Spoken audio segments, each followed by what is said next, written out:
Hi అండి. ఇప్పుడు మేము 'హనుమాన్' మూవీకి వెళ్తున్నాము. మా బుడ్డగాడికి ఒక 1 వీక్ నుంచి వెళ్దాము అని చెప్పి ఊరిస్తున్నాము. మా హస్బెండ్‌కి ఆఫీస్ వర్క్ చాలా బిజీగా ఉండి అసలు వెళ్ళలేకపోయాము.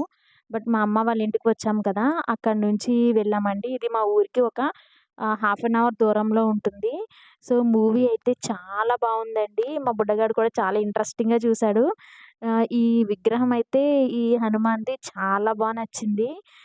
ఈ మూవీ మేము ఆల్మోస్ట్ రిలీజ్ అయిన చాలా రోజులకి వెళ్ళాము. బట్ అయినా చాలామంది జనం వస్తున్నారండి. చాలా బావుంది సినిమా కూడా. సో, దీనికి 5 ఔట్ ఆఫ్ 5 రేటింగ్ ఇవ్వొచ్చండి. అండ్ చాలా బావుంది. మూవీ విషయానికొస్తే అక్కడి నుంచి మూవీ అయిపోయిన తర్వాత మేము దగ్గరలో ఒక టౌన్ ఉంటుంది. తణుకు అక్కడికి వెళ్ళాము. కొంచెం మా బుడ్డగాడికి బర్త్‌డే షాపింగ్ చేద్దామని చెప్పి ఇక్కడ కొంచెం తక్కువ కాస్ట్ ఉంటుంది అని. సో, బెలూన్స్ ఇవైతే రిటర్న్ గిఫ్ట్స్ ప్లాన్ చేసామండి. కిడ్డీ బ్యాంగ్స్ చిన్నవి. ఇదొచ్చేసి మాకు